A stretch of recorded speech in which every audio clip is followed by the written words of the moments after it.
Well, thank you and welcome to Citi Field. Dave Howard, Executive Vice President, said, hey, listen, I know today is the draft. As I'm speaking to you right now, we're in the middle of a baseball draft. And for those of you, okay, I just told them in the draft room, I said, hold that pick, okay, till I get there. But that's okay. Yes, welcome to this beautiful facility that's long overdue here in New York. As you guys know, we've had two beautiful, and I say I haven't seen Yankee Stadium. I'm going to have the pleasure to go to Yankee Stadium this weekend with the hope of sweeping them so really I can enjoy the facility even better.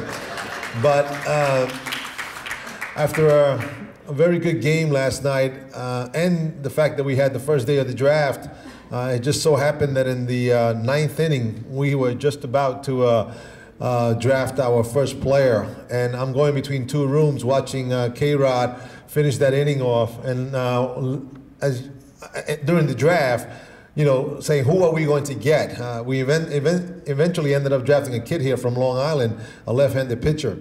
But, you guys know you guys are leaders. And when you're leading, whether it's a company or whether you're leading a baseball team, which is a company, it's all about, your staff. And as I'm speaking to you right now is because I have a lot of confidence in the guys that I've selected or we selected to make the draft, to put that draft room together. Baseball organizations, we are research and development. That's the best way I can describe it. The draft is like being in Wall Street and selecting companies, young companies that are up and coming, or sometimes, like it is in Latin America, because I do international also, is trying to find that company that, what we call a diamond in the rough. I go between watching high school players, watching college players, watching Latin American players, and making decisions of Carlos Beltran or K-Rod. And as a general manager, you just have to be able to be diversified, open your mind up and be very diverse, trust your staff.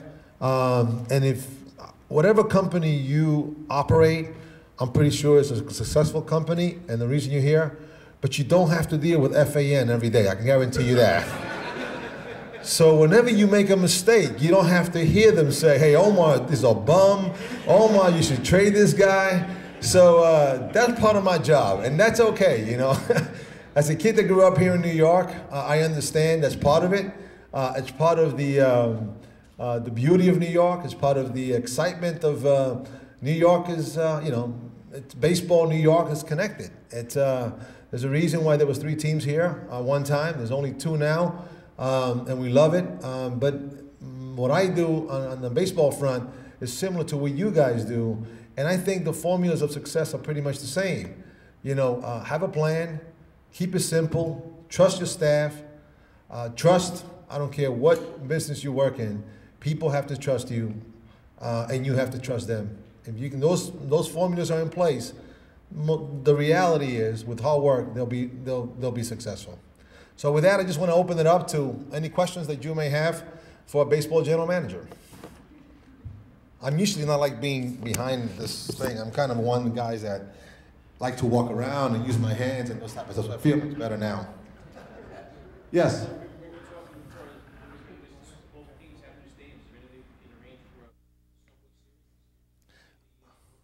I would hope so. That's what we're both working to. Brian Cashman is a good friend, and we talk a lot. And I was here as the assistant in the year 2000, when they beat us. And I'm telling you what, once we beat them, I'll guarantee you that I'll be in the free agent market because I won't be a GM no more. I'm probably going to be working for some type of foundation, charity foundation or something like that. But I'm going to take a lot of pleasure when we do that, okay? Any other questions? Yes.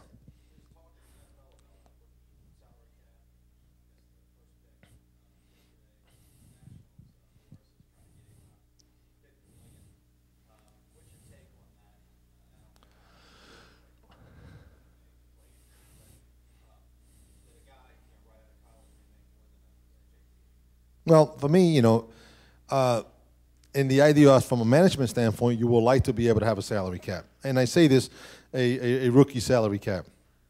That being said, the reality is that has to be bargained. The way the baseball basic agreement works is because the draft, because there's compensation tied to a free agency, the union has to be, this has to be agreed to.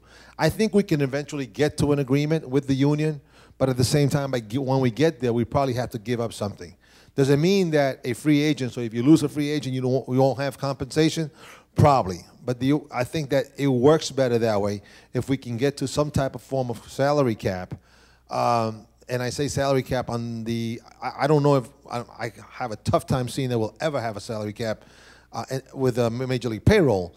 But as far as the rookies coming into the leagues, I think we can get that done at some point in time with the union. And I think by doing that, I think that the funds, and I see how pretty much what happens is the major league players will say, instead of the $50 million, if that was to happen, being distributed to an unproven guy, that those dollars can be distributed to other free agents. Yes, back there.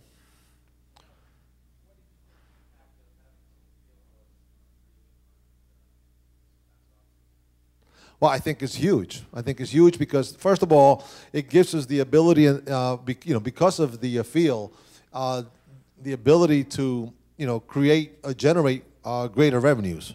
By having greater revenues, we'll have a better chance to spend those revenues in player procurement. At the end of the day, people will come to Citi Field and once or twice, but when it's all said and done, you want to come here because your experience wants to be about winning. This, like most fields, if you look at whether it's Pittsburgh, if you look at other models that are out there, yes, the buildings are beautiful. Yes, people want to come with their family. But when it's all said and done, you want to come there because you want to have a win. You want to enjoy that experience. It's not only about winning, of course. And one thing that we try to do here is not only about, hey, baseball, but we want to, just looking out here and looking at the Jackie Robinson Rotunda, it's about a moment. It's a reflection. It's a reflection of not only of New York baseball. It's a reflection of a certain person,